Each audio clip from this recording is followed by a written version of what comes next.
ये कहानी है कीलपुर गांव की, जहां गांव के पास एक जंगल में आए दिन किसी न किसी किसान की लाश मिलती थी। गांव वालों को समझ नहीं आ रहा था कि आखिर ये हत्याएं कौन कर रहा है। एक दिन इस गांव में बलराम नाम का किसान अपनी माँ के साथ रहने आता है। बलराम बहुत मेहनती और बुद्धिमान किसान था। वो यहाँ रहने के लिए आ तो जाता है, पर उसके पास कोई काम नहीं था। वो कई लोगों से काम मांगता है, पर उसे कहीं काम नहीं मिलता। अगले दिन बलराम जमींदार से मिलता है और उससे काम मांगता है। जमींदार उससे कहता है कि मेरा एक खेत है, तुम चाहो तो वहाँ खेती कर सकते हो, मैं तुम्हें दिन के 100 रुपए दूंगा। ये सुनकर बलराम खुश हो जाता है। जब वो जमींदार से मिलकर वापस आ रहा होता है तो रास्ते में उसे उसका एक दोस्त मिलता है।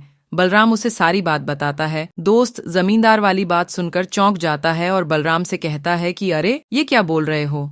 उस जमींदार के खेत में जो भी काम करने जाता है, अगले दिन उसकी लाश जंगल में मिलती है। वहाँ किसी भूत प्रेत का साया है। ये सुनकर बलराम डर जाता है। कुछ देर बाद वो अपने घर आ जाता है। उसकी माँ उससे कहती है कि आज घर में खाने के लिए कुछ नहीं है, आज तुझे खाली पेट ही सोना पड़ेगा। बलराम अपनी माँ को कुछ नहीं बताता और रात भर सोचता रहता है। वो एक साहसी इंसान था जो भूत प्रेतों पर विश्वास नहीं करता था। अपने घर की हालत को देखकर वो जमींदार के खेत में काम करने का निश्चय करता है और अगले दिन जमींदार के खेत में काम करने चला जाता है। वो खेत में पहुंचता है और काम करना शुरू कर देता है। कुछ देर बाद वो आराम करने के लिए एक पेड़ के नीचे बैठ जाता है। जैसे ही वो पेड़ के नीचे बैठता है, उसे किसी के हंसने की आवाज आती है। बलराम भागकर दूर खड़ा हो जाता है। वो डरता हुआ बोलता है, कौन है यहाँ? तभी एक आवाज आती है, जिस पेड़ के नीचे तू बैठा है, मैं वही पेड़ हंस रहा हूँ। बलराम डरते हुए बोलता है, मुझसे क्या चाहते हो? पेड़ बोलता है, तुम्हें मेरा एक काम करना होगा, अगर नहीं करोगे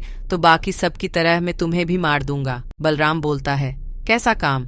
पेड़ बोलता है, गांव के बाहर जंगल में एक गुफा है, उस गुफा में एक मणि है, तुम्हें वो मणि लेकर आनी है और मेरे तने पर लगानी है। लेकिन उस मणि की रक्षा आग फेंकने वाले 2 ड्रैगन करते हैं। अगर तुम उन ड्रैगन से बच गए तो वो मणि ला सकते हो। बलराम, अगर मैं ये काम ना करूं और यहाँ से भाग जाऊं तो? पेड़ बोलता है, तुम कहीं भी होगे तो मैं तुम्हें यहीं से मार सकता हूँ, तुम बच नहीं सकते। बलराम मन ही मन सोचता है कि हे भगवान, ये कहाँ फंस गया मैं। पेड़ बोलता है, और हाँ, ये बात किसी को बताई तो भी मैं तुझे मार दूंगा, लेकिन अगर तुम वो मणि ले आते हो तो मैं तुझे इस गांव का सबसे अमीर इंसान बना दूंगा।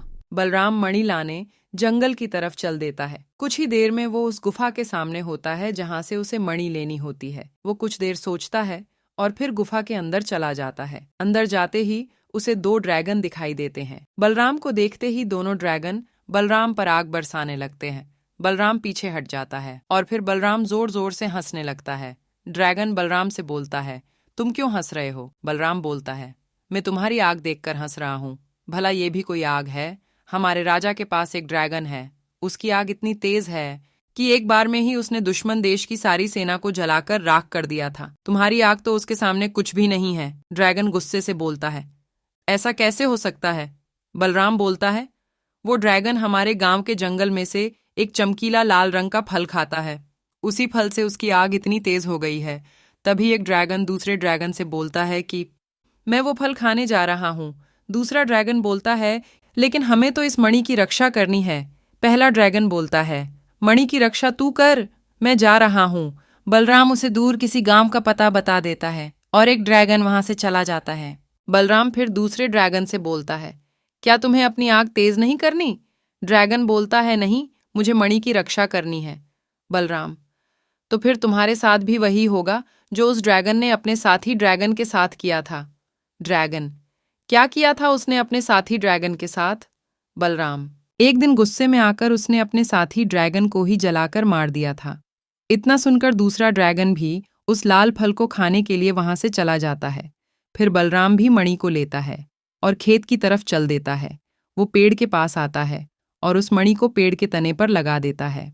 जैसे ही वो मणि को पेड़ के तने पर लगाता है, पेड़ एक देवता का रूप ले लेता है और फिर वो देवता बलराम से बोलता है, आज तूने मुझे इस शाप से मुक्त कर दिया है। तू सच में बहादुर और बुद्धिमान है। वादे के अनुसार मैं तुझे इस गांव का सबसे अमीर इंसान बना दूंगा। बलराम जब अपने घर पहुंचता है तो वो देखता है कि उसका घर एक आलीशान घर में बदल चुका है और उसके घर में बहुत सारे सोने के जेवर होते हैं।